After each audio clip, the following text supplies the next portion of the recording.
کہ جب علامہ نبہانی رحمۃ اللہ تعالی نقل کرتے ہیں کہ جب اللہ عز و جل نے حضرت آدم علیہ السلام کو پیدا کیا، انہوں نے آنکھیں کھولی تو عرش پر اسم محمد صلی اللہ تعالی علیہ وسلم لکھا ہوا دیکھا۔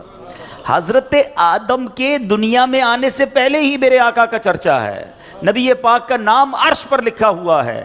اب عرض کی اے میرے رب، کیا مجھ سے بڑھ کر بھی تیری بارگاہ میں کوئی عزت والا ہے، معزز ہے؟ حضرت آدم اللہ سے پوچھ رہے ہیں۔ ارشاد فرمایا ہاں، یہ نام تیری اولاد میں سے ایک نبی علیہ الصلوۃ والسلام کا ہے جو تجھ سے بڑھ کر میرے یہاں معزز ہے۔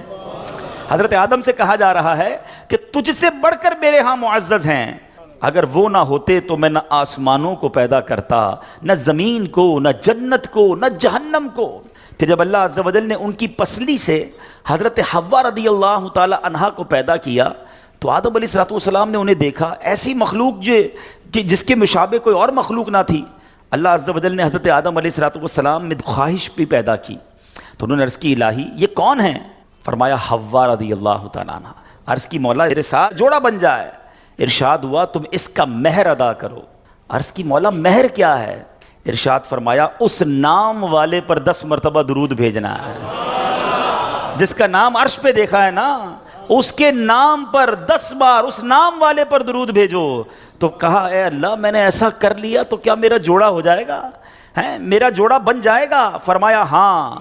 اب حضرت آدم علیہ الصلوۃ والسلام نے 10 بار درود پاک پڑھا اور یہ مہر بنا حضرت آدم علیہ الصلوۃ والسلام اور بی بی حوا رضی اللہ تعالیٰ عنہ کے درمیان جوڑا بننے کا رشتہ ہوا۔ اور اس کے بعد یہ ساری کائنات میں جو ہم دنیا میں آئے تو گویا پتہ چلا کہ وجہ تخلیق کائنات، یہ تو اس حدیث سے بھی پتہ چل گیا کہ نبی پاک علیہ الصلوۃ والسلام کے لیے یہ کائنات بنائی گئی۔ اور سبحان اللہ، حضرت آدم علیہ الصلوۃ والسلام کا جو بی بی حوا سے جوڑا بنتا ہے اس کا مہر بھی نبی پاک پر درود پڑھنا ہے۔ اب سوچئے کب سے نبی پاک پر درود بھیجا جا رہا ہے، کب سے میرے آقا کا چرچا ہے۔ اللہ اکبر۔ شاعر لکھتے ہیں نا کہ یہ کائنات بنائی کیوں گئی، اتنی سجائی کیوں گئی؟ سبحان اللہ۔ وہ کہتے ہیں کہ خدا کیوں نہ کرتا آرائشیں بزم امکا میں، خدا کیوں نہ کرتا آرائشیں دنیا کے ساما میں، تمہیں دولہا بنا کے بھیجنا تھا بزم امکا میں۔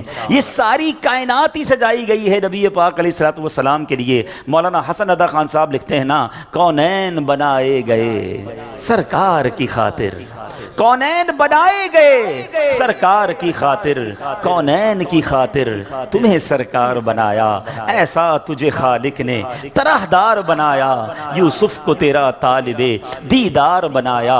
حضرت آدم علیہ السلام نے جب یہ سوال کیا ہوگا، ذرا امیجن کریں کہ یا اللہ مجھ سے بڑھ کر بھی کوئی تیرے یہاں عزت والا ہے، تو بتایا کیا گیا ہے تیری اولاد میں، آنا تیرے بعد بظاہر ہے مگر تجھ سے بھی زیادہ عزت والا ہے۔ سیدی اعلیٰ حضرت امام اہل سنت بڑا پیارا شعر لکھتے ہیں کہ جب سے حضرت آدم علیہ السلام کو یہ پتا چلا کہ میری اولاد میں کوئی ایسی شخصیت نے بھی آنا ہے جو رب کے یہاں اتنا مقبول ہے، تو اس کی یاد میں حضرت آدم علیہ السلام گویا گم رہا کرتے۔ سبحان اللہ۔ سیدی اعلیٰ حضرت لکھتے ہیں کہ حضرت آدم علیہ السلام کیا کہا کرتے کہ ظاہر میں میرے پھول ہیں، حقیقت میں میری اصل۔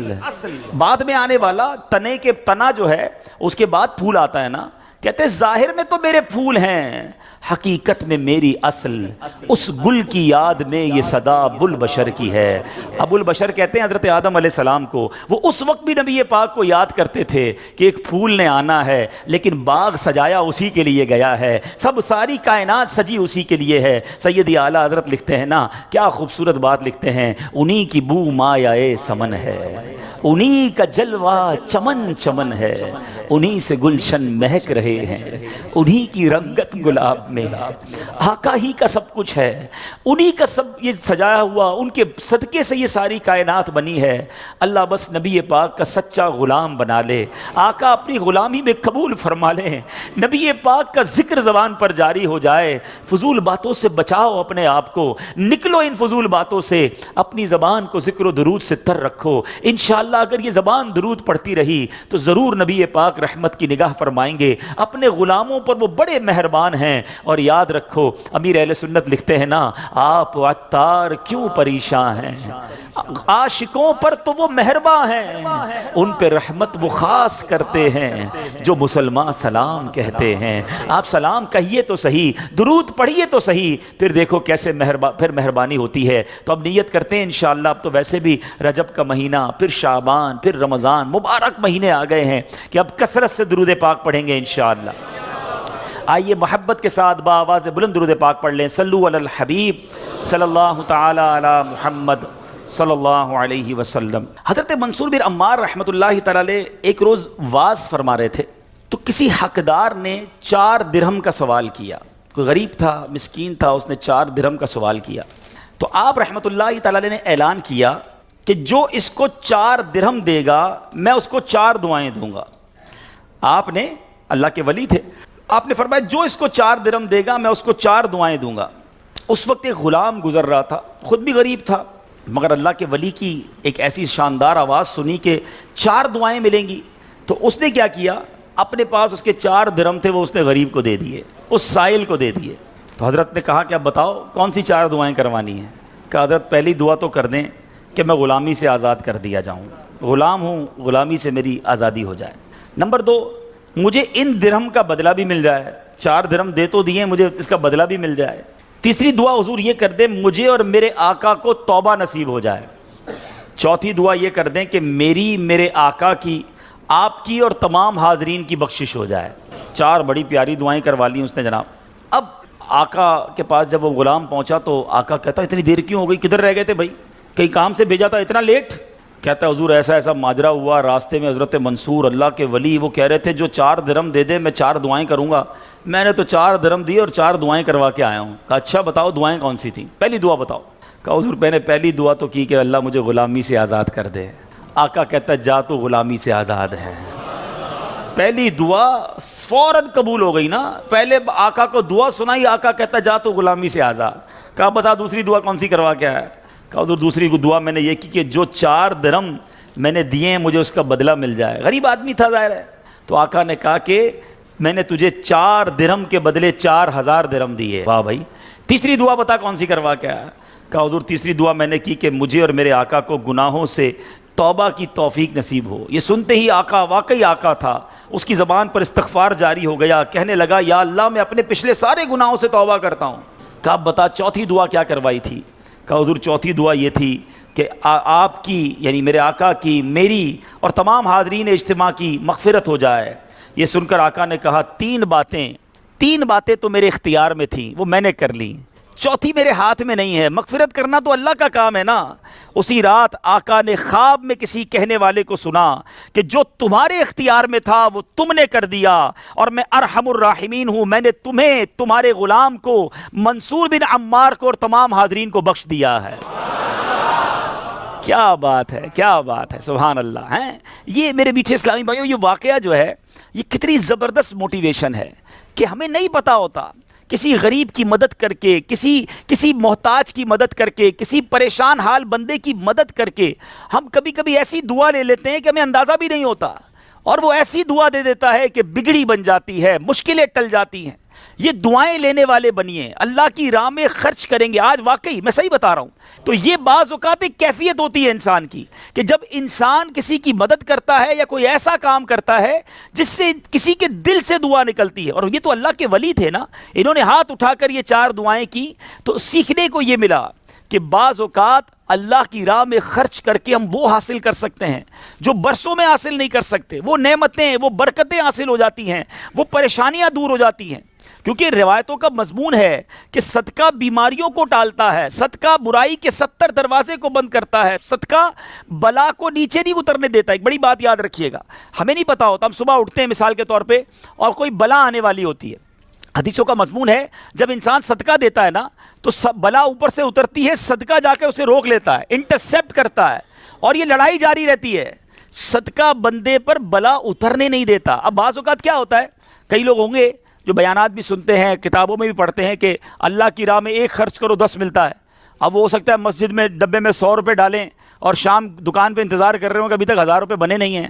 مولانا صاحب نے تو کہا تھا 1 کا 10 ہو جائے گا. کسی فقیر کو 10 روپے دیے انتظار کر رہے ہیں, 100 روپے کہاں ہے بھائی, ملٹی پلائی بائی 10 ہو کے ملنا چاہیے تھا. تو ہم صرف مالی فائدہ سوچ رہے ہیں. میں آپ سے پوچھنا چاہتا ہوں, آپ نے اللہ کی راہ میں خرچ کیا 1000 روپے, 10,000 روپے یا 1 لاکھ روپے, اور اب آپ منتظر ہیں کہ ملٹی پلائی ہو جائے, لیکن کیا معلوم آپ کے گھر میں آگ لگنے والی تھی, کیا معلوم آپ کا روڈ پر ایکسیڈنٹ ہونے والا تھا, کیا معلوم آپ کا بچہ جو باہر کھیل رہا تھا اس پر کوئی خطرناک بلا آنے والی تھی, مگر آپ نے جو صدقہ دیا اس سے وہ بلا ٹال دی گئی. مجھے بتاؤ وہ 1000 کا 10,000 ہونا اچھا تھا یا ہم پر اتنی بڑی بلا کا ٹلنا اچھا تھا؟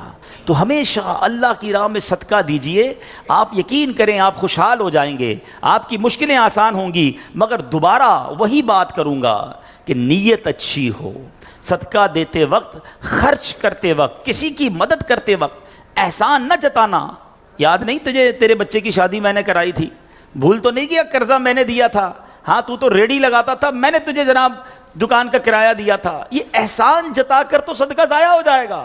یا ایھا الذین آمنوا لا تبطلوا صدقاتکم بالمن والاذی, اے ایمان والو اپنے صدقے ضائع نہ کرو احسان جتا کر, تکلیف پہنچا کر. تو کچھ لوگ صدقہ دیتے بھی ہیں, مدد کرتے بھی ہیں, پھر ساری زندگی جتا رہے ہوتے ہیں. تو یہ بربادی ہے, یہ نہ کریں. بس اللہ کے لیے, اللہ کی رضا کے لیے آپ خرچ کریں, اور پھر دیکھیں اس کی برکتیں کیسے ملتی ہیں. قرآن میں اللہ تبارک و تعالیٰ اپنی راہ میں خرچ کرنے والوں کو کیسا مژدہ سناتا ہے, کیسی خوشخبری ہے, کیسا فرمان ہے. اللہ فرماتا ہے ان المصدقین والمصدقات واقرضوا اللہ قرضا حسنا یضاعف لهم ولهم اجر کریم. بے شک صدقہ دینے والے مرد اور صدقہ دینے والی عورتیں, اور وہ جنہوں نے اللہ کو اچھا قرض دیا, ان کے دونے ہیں اور ان کے لیے عزت کا ثواب ہے. اب کمال یہ ہے, یہ ایک جگہ نہیں, قرآن میں کئی جگہ اللہ تبارک و تعالیٰ نے قرض کا لفظ استعمال کیا ہے. کوئی اللہ کو جو اچھا قرض دے؟ مجھے ایک بات بتائیے, میں آپ میں سے کسی کو کوئی 10,000 روپے رکھوائے اور تھوڑے دنوں بعد کہے کہ ذرا وہ 10,000 میں سے 5,000 روپے دے دو, تو اس 5,000 دینے والے نے کوئی کمال کیا؟ اس کا تو کوئی کمال نہیں نا. پیسے میرے تھے اور میں نے کہا کہ میرے 10,000 میں سے 5,000 مجھے دے دو. کیا کمال کیا؟ میرے پیسے تھے, واپس دے دیے. مگر اللہ کی شان دیکھو, اللہ کی کرم نوازی دیکھو, شان کریمی دیکھو. ہم سب کو دانا دانا اس نے دیا ہے. ہم تو پیدا ہوئے تھے, کپڑے بھی جسم پر نہیں تھے, کھانے کو اس نے دیا, پہننے کو اس نے دیا, گھر اس نے دیا, مال اس نے دیا, سب اس نے دیا. مگر جب اس کی راہ میں خرچ کرنے کی باری آتی ہے تو کہتا ہے, فرماتا ہے قرآن میں, ہے کوئی جو اللہ کو اچھا قرض دے؟ اللہ کا مال ہے, ہم نے کیا کمال کرنا تھا؟ ہم خرچ کرتے, وہ کچھ بھی نہ دیتا اس کے بدلے, پھر بھی اسی کا مال تھا. مگر مہربانی دیکھو, مال بھی وہ دیتا ہے, توفیق بھی وہ دیتا ہے, خرچ کریں تو ثواب بھی وہی دیتا ہے, عطا بھی وہی کرتا ہے. اور علماء نے بڑی زبردست اس پہ ڈیبیٹ کی ہے, مفسرین نے بحث کی ہے کہ جناب ان آیتوں میں قرض کا لفظ کیوں لایا گیا. اللہ اکبر. فرمایا جب آپ اور میں, دنیا میں بندہ کسی کو قرضہ دیتا ہے نا, تو امید ہوتی ہے یہ قرضہ واپس ملے گا. اگر امید نہ ہو تو پھر یہ قرض نہیں ہے, پھر تو تحفہ ہو جائے گا نا. آپ کسی کو تحفہ دے دیں تو آپ کو پتہ یہ واپس نہیں آئے گا, لیکن قرضہ دیتے وقت آپ طے کرتے ہیں کتنے دنوں میں دو گے, کب دو گے, کیسے لوٹاؤ گے. تھوڑی بندہ معلومات بھی کرتا ہے, یار قرضہ دے رہا ہوں, واپس ملے گا نہیں ملے گا. تو قرض کے جب بھی لفظ لون آئے گا, قرض آئے گا, اس کا مطلب یہ کہ یہ واپس ملنا ہے. تو اللہ نے قرآن میں گویا وعدہ فرما لیا ہے کہ تم جو میری راہ میں خرچ کرتے ہو, یہ اللہ کو قرض دینا ہے, یہ تمہیں واپس ملے گا, یہ لوٹایا جائے گا اور زیادہ دیا جائے گا. تو ہمیں اللہ کی راہ میں خرچ کرتے وقت یہ ذہن رکھنا چاہیے. سبحان اللہ. اب بانٹنے سے کیا گھٹتا ہے؟ بڑی خوبصورت حدیث پاک ہے, ذرا سمجھیے گا. ایک بار حضرت عائشہ صدیقہ رضی اللہ تعالی عنہا سے مروی ہے کہ اہل بیت نے, نبی پاک کے گھر والوں نے ایک بکری ذبح کی, اور پیارے آقا علیہ الصلوۃ والسلام تشریف لائے, بکری ذبح کی اور انہوں نے کچھ تقسیم بھی کر دی. حدیث کا مضمون ہے, نبی پاک آئے اور ارشاد فرمایا کہ اے عائشہ کیا بچا ہے؟ بکری کو کاٹا تھا, تقسیم کی, کیا بچا ہے؟ عرض کی گئی کہ حضور کاندھے کے سوا کچھ نہیں بچا ہے, کاندھے کا گوشت بچا لیا گیا ہوگا, باقی بانٹ دیا. نبی پاک نے ایک جملے میں ساری بات سمجھا دی, اگر آپ سمجھ جائیں. آقا نے فرمایا عائشہ کاندھے کے سوا سب بچ گیا ہے. بات آ رہی ہے سمجھ میں؟ کہا کیا گیا؟ حضور کاندھا بچ گیا ہے, کاندھے کے سوا کچھ نہیں بچا. اور نبی پاک نے فرمایا کاندھے کے سوا سب بچ گیا ہے, یعنی جو بٹ گیا ہے وہ بچ گیا ہے. یہ ذہن بنا لو کہ آج میں نے اور آپ نے جو اللہ کی راہ میں خرچ کیا وہی بچا ہے، ورنہ باقی تو ہم کھا کے ختم کر دیں گے نا. اگر ہم مر جائیں گے تو یہ پیسے تو بچوں کے وراثت میں چلے جائیں گے. میرے لیے کیا بچا ہے؟ میرے لیے وہی بچا ہے جو میں نے آگے بھیج دیا ہے، جو بانٹ دیا ہے، جو خرچ کر دیا ہے. عقل اگر آ جائے ہمیں، اللہ کرے کہ ہمیں اس بات کی سمجھ آ جائے کہ آج اگر خوشحالی ہے، آج اگر مال جیب میں ہے، بینکوں میں پڑا ہے، گھر خالی پڑے ہیں، یہ خالی پڑے رہ جائیں گے اور میں دنیا سے چلا جاؤں گا. اگر میں چاہتا ہوں یہ آخرت کے اکاؤنٹ میں جمع ہو جائیں، میں یہ پیسہ لے کر جنت میں جاؤں اور اس پیسوں کے بدلے جنت کی نعمتیں کما لوں، تو مجھے یہاں یہ اللہ کی راہ میں خرچ کرنا پڑے گا. اور یہ بات میں نہیں کہہ رہا، آپ اور میں یہاں رہنے والے بھی، یہاں بھی کمیٹی ڈالی جاتی ہوگی، BC ہوتی ہوگی کہ تھوڑے تھوڑے پیسے جس میں جمع ہوتے ہیں اور وقت پر مل جاتے ہیں. انسان کمیٹی ڈالتا ہے کہ یار کبھی برے وقتوں میں کام آئے گی، بچی کی شادی میں کام آئے گی. ایسا ہوتا ہوگا نا آپ کے یہاں بھی. اب میں آپ کو حدیث قدسی سناتا ہوں. حدیث قدسی ہے جس کا مضمون ہے، اے ابن آدم اپنا مال میرے پاس جمع کرا دے. اللہ فرماتا ہے اے ابن آدم اپنا مال میرے پاس جمع کرا دے، نہ جلے گا، نہ ڈوبے گا، نہ کم ہوگا. میں تجھے اس دن لوٹاؤں گا جس دن تجھے ایک ایک نیکی کی ضرورت ہوگی. Security deposit. یہ بعض اوقات جو مسجد میں ہمارے آگے سے ڈبہ جاتا ہے نا، یا کبھی کوئی اسلامی بھائی جھولی لے کے بیٹھے ہوتے ہیں، یہ جب جیب سے آپ پیسے نکال کے ڈالتے ہو نا، اس وقت ذہن بناؤ کہ یہ جا نہیں رہا، یہ جمع ہو رہا ہے میرے آخرت کے اکاؤنٹ میں. اور ڈال دوں یار، ابھی آج کل پیسے اچھے ہیں، تھوڑے اور ڈال دوں جمع ہو جائے، ادھر ملے گا. تو جب بھی آپ کے دن اچھے ہوں، یقین کریں جب آپ کے ہاتھ کھلا ہو، آپ کو لگتا ہے یار اللہ نے بڑا نوازا ہوا ہے، تو فوراً آخرت کے لیے سوچیں.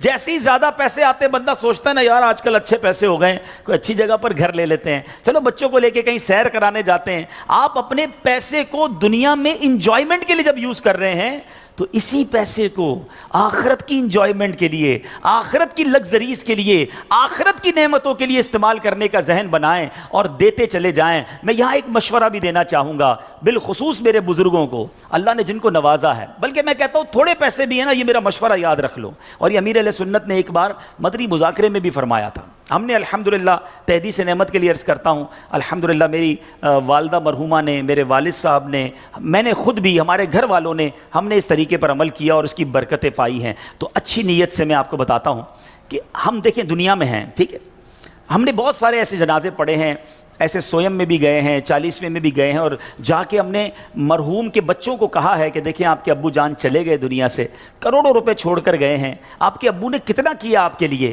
اب آپ اپنے ابو کے لیے کچھ کیجئے، کوئی مسجد بنائیے، کوئی مدرسہ بنائیے، کوئی کنواں کھدوائیے، اپنے والد کو ثواب پہنچائیے. تو وہ بیٹا جس کے لیے باپ نے زندگی گزار دی، کروڑوں اربوں روپے چھوڑ کر گیا، وہ کہتا ہے ابھی تو ہاتھ بڑا ٹائٹ ہے، تو ابھی بعد میں کریں گے، تو بعد میں دیکھ لیں گے. اور ہم دیکھتے ہیں اس کے بعد مرحوم کے لیے بظاہر کچھ نہیں کیا جاتا.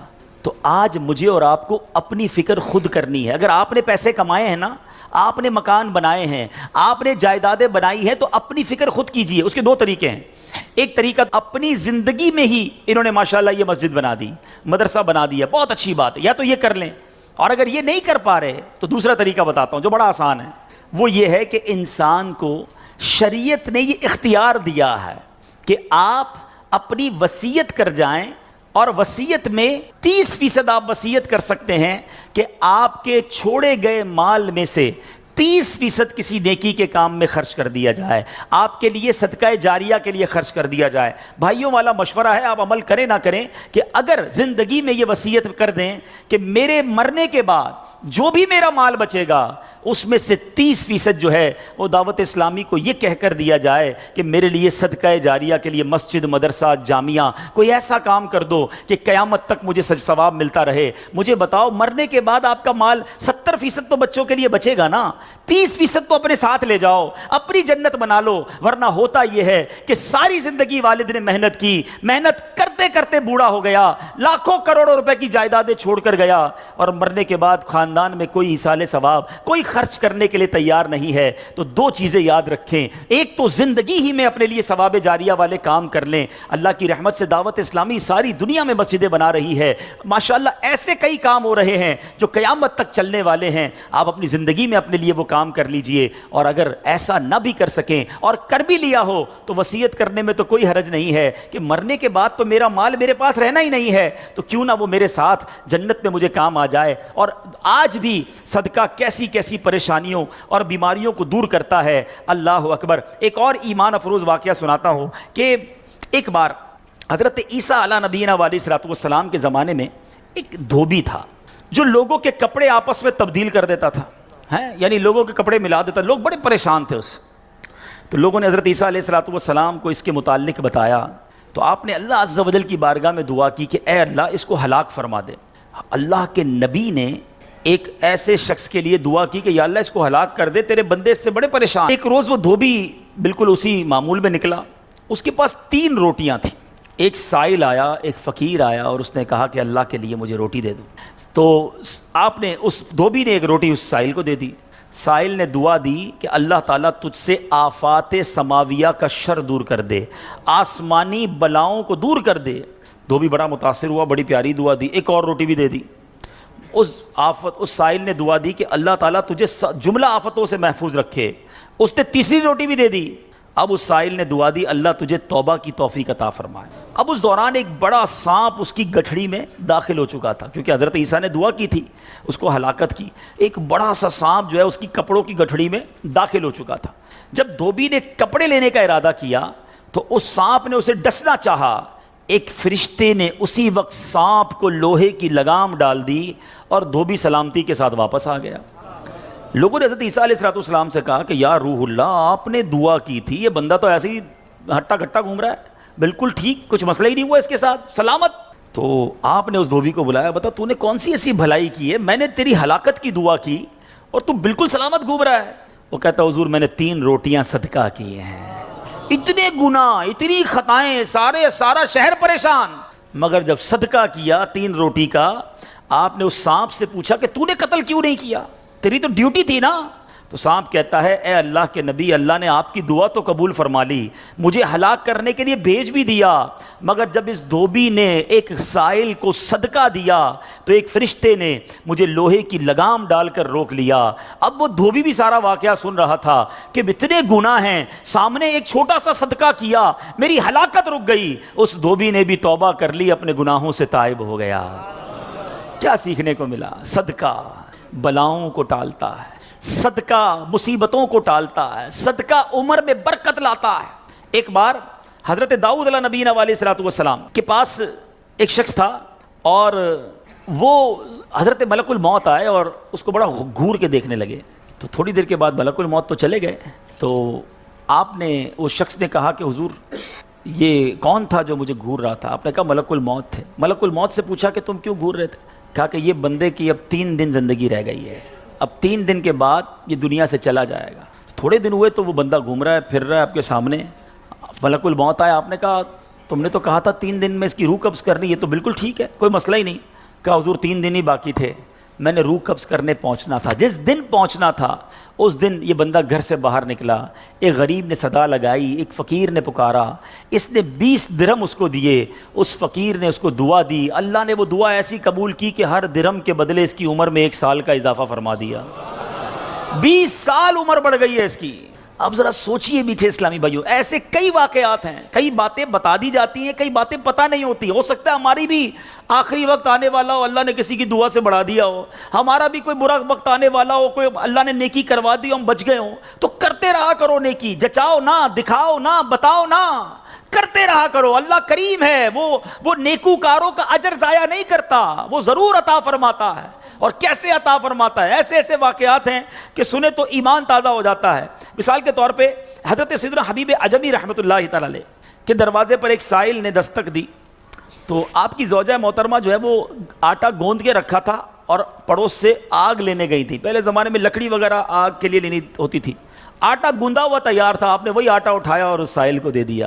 آپ کی زوجہ آئیں کہ آٹا کدھر گیا؟ کہ غریب آیا تھا، اس کو ضرورت تھی، میں نے گوندا ہوا آٹا دے دیا۔ بولے بہت اچھا کیا، مگر ہم نے بھی تو کھانا ہے نا، ہمارے لیے تو کچھ نہیں چھوڑا، آپ نے سارا ہی دے دیا۔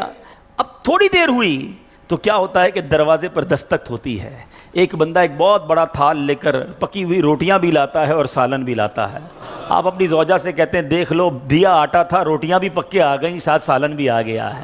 تو یہ بلیف ہوتا تھا، اللہ والوں کا یقین ہوتا تھا کہ یہ خرچ کیا ہے یہ ملنا ہی ملنا ہے. اللہ کرے کہ ہم اللہ کی راہ میں بس خرچ کرنے والے، صدقہ دینے والے، اللہ کی راہ میں دل کھول کر خرچ کرنے والے بن جائیں. ڈھونڈیے آپ کے پڑوس میں کوئی پریشان ہوگا، تلاش کیجئے آپ کے رشتہ داروں میں کوئی غریب پریشان ہوگا، آپ کے دوستوں میں پریشان ہوگا. اچھا ایک اور بات بتاؤں، جو واقعی صحیح معنوں میں سفید پوش ہوتے ہیں نا وہ بولتے نہیں ہیں کسی کو. آپ کہیں گے یار کسی دوست نے تو کچھ مدد مانگی نہیں ہے، رشتہ دار تو کوئی آیا ہی نہیں گھر پہ، پڑوسی نے تو کبھی کچھ نہیں کہا، وہ کہیں گے نہیں. آپ ڈھونڈیے، تلاش کیجئے، جنت میں گھر چاہیے نا. مثال دیتا ہوں، آپ کو کوئی یہ کہے کہ جناب کسی پریشان حال کو ڈھونڈ کر 1000 روپے دو اور اس کے بعد فلاں بینک سے 1 لاکھ روپے لے لو، تو پھر پریشان حال فوراً مل جائے گا. سیدھا سیدھا ابھی ڈھونڈتا ہوں جناب 1000 کیوں، 2000 دوں گا تو 2 لاکھ نہیں ملیں گے، تو بندہ یہ کہے گا نا. تو آپ کو سامنے نفع نظر آئے تو سب پریشان حال بھی مل جائے گا. اللہ کے بندوں جنت میں محل کا وعدہ ہے، ڈھونڈیے نا. آپ کے غریب رشتہ دار پریشان ہوں گے، کسی کی بچی کی شادی ہونے والی ہوگی، کوئی بیچارہ گھر میں اچھا کھانا نہیں کھاتا ہوگا، چلے جائیں اس کے گھر اور اس کی کچھ مدد کر کے آئیں. اور ایک اور بات بھی بتا دوں، بعض اوقات جب یہ پریشان حالوں کی پریشانیاں دور کرنے کی بات ہوتی ہے نا تو بندہ سمجھتا ہے یار یہ پیسے سے ہی دور ہوگی، میں تو ہوں ہی غریب. تو یہ بھی نہیں ہے، ہر پریشانی پیسے سے دور نہیں ہوتی. اگر پریشانیوں کا حل پیسہ ہوتا تو دنیا میں کوئی مالدار پریشانی نہ ہوتا. اس کو پریشانی آتی پیسے خرچ کرتا، پریشانی دور کر دیتا. ایسا نہیں ہے، ہر پریشانی کا مداوا، ہر پریشانی کا سولوشن پیسہ نہیں ہے. آپ کو یہ نہیں کہا گیا کہ جو مالی مدد کرے گا اسے جنت میں محل دیا جائے گا. جو کسی مسلمان کی پریشانی دور کرے، بعض اوقات حوصلہ دینے سے پریشانی دور ہو جاتی ہے، ہمت دلانے سے پریشانی دور ہو جاتی ہے. یار گھبرانا نہیں، میں تمہارے ساتھ ہوں، ٹینشن مت لینا، میں بیٹھا ہوں. بیمار ہے اس کے گھر چلے گئے، تھوڑی دیر اس کے ساتھ بیٹھے، اسے ڈاکٹر کے پاس لے گئے. کسی کا بیچارے کا کوئی معاملہ ہے تو ساتھ جا کر وہ معاملہ حل کروا دیا. یہ کبھی کبھی کچھ اچھے میٹھے بول بھی پریشانی دور کر دیتے ہیں. لیکن ہمیں اچھے بول بھی تو آنے چاہیے، مسکرانا بھی تو آنا چاہیے، حوصلہ دینے بھی تو آنا چاہیے. سیدی اعلیٰ حضرت امام اہل سنت کمال کی بات لکھتے ہیں، آپ فرماتے ہیں شربت نہ دیں نہ دیں، کریں بات لطف سے. شربت نہیں پلانا، نہ پلاؤ، اچھی بات تو کر لو یار. شربت نہ دے نہ دیں، کرے بات لطف سے، یہ شہد ہو تو پھر کسے پرواہ شکر کی ہے. بعض اوقات مسکرا کر مل لینا بندے کے دکھ دور کر دیتا ہے. چند اچھی باتیں، ہمیں آ کر کوئی کہتا نا یار بڑی بیمار ہوں، پریشان ہوں، اچھا چلو ٹھیک ہے یار اب کل سے ٹائم پہ آ جانا. ارے اللہ کے بندے، اس نے اپنی پریشانی بتائی، تھوڑا اس سے ہمدردی تو کریں. اچھا کیا ہو گیا، خیر تو ہے، کیسے بیمار ہو گئے، ڈاکٹر کو دکھایا کہ نہیں، میری ضرورت ہے تو بتائیں، کوئی کام ہو تو بتائیں. آپ نے پیسے دیے ان 5 جملوں میں؟ نہیں دیے نا، مگر کیا بتاؤ اس کا درد کم نہیں ہو گیا ہوگا، اس کو حوصلہ نہیں مل گیا ہوگا. یاد رکھو میٹھے اسلامی بھائی، یہ جو الفاظ ہیں نا، ہماری باتیں ہیں، یہ الفاظ زخم پر مرہم کا کام بھی کرتے ہیں اور یہی الفاظ زخم پر نمک کا کام بھی کرتے ہیں. ہم بعض اوقات کسی کے زخموں پر نمک چھڑک دیتے ہیں، وہ پریشان ہے، تکلیف میں ہے، مصیبت میں ہے، اور اس کو ایسا جملہ کہہ دیتے ہیں کہ اس کی پریشانی بہت بڑھ جاتی ہے. اور کبھی کبھی چند اچھے جملے انسان کا غم بھلا دیتا ہے. اللہ کے واسطے اچھا بولنا سیکھیے، نرم ہو جائیے، شفیق ہو جائیے. مثال کے طور پہ کوئی بندہ آیا کہ یار اسکوٹر کا ایکسیڈنٹ ہو گیا، اور میں نے تو پہلے ہی پتا تھا تیرا ایکسیڈنٹ ہونا ہے، تو چلاتا ہی صحیح نہیں ہے، پہلے ہی تیزی سے چلاتا ہے. کیوں چلاتا ہے اسکوٹر جب چلانے نہیں آتی؟ اب بتاؤ بندہ کہ یار ایکسیڈنٹ بھی ہوا ہے، اس کے باتیں بھی سنوں میں، تو یہ زخم پر نمک ہو گیا نا. آپ یہ باتیں بعد میں سمجھا لینا کہ یار تیز مت چلایا کرو، مگر ابھی تو حوصلہ دیں، ابھی تو بیچارے کی طبیعت پوچھیں، ابھی تو اس کی پریشانی دور کریں. تو ایسی بہت ساری مثالیں ہیں کہ جب بھی ہمارے پاس کوئی پریشان حال آئے نا تو اس سے اچھی بات کریں، حوصلہ دیں، پریشانی دور کریں. تو انشاءاللہ میں بھی کوشش کرتا ہوں، آپ بھی کوشش کریں کہ انشاءاللہ رجب میں ضرور کسی کی پریشانی دور کریں گے انشاءاللہ. اب یہ سینکڑوں اسلامی بھائی یہاں بیٹھے ہیں، ہم سب ایک ایک کی پریشانی دور کریں گے تو ہزاروں مسلمانوں کی پریشانیاں دور ہو جائیں گی نا. یہ اسلام کی بیوٹی ہے، یہ اسلام کی خوبصورتی ہے کہ مسلمان کی مدد کرے، اس کی پریشانی دور کرے. مالی پریشانی ہے تو دور کریں، جسمانی پریشانی ہے تو دور کریں. بعض اوقات فقط مورل پریشان ہوتا ہے، اکیلا ہوتا ہے، تنہا ہوتا ہے، مایوس ہو گیا ہوتا ہے، آپ اٹھا دیں اسے، ہمت دے دیں، وہ اگلا کھڑا ہو جاتا ہے. تو ہمیں یہ کام کرتے رہنا چاہیے. تو بہرحال آج کے اس مختصر سے بیان میں جو میں نے چند باتیں قرآن و حدیث کی روشنی میں، بزرگان دین کے واقعات کی روشنی میں آپ کو بتائیں کہ اللہ کی راہ میں خرچ کیجیے.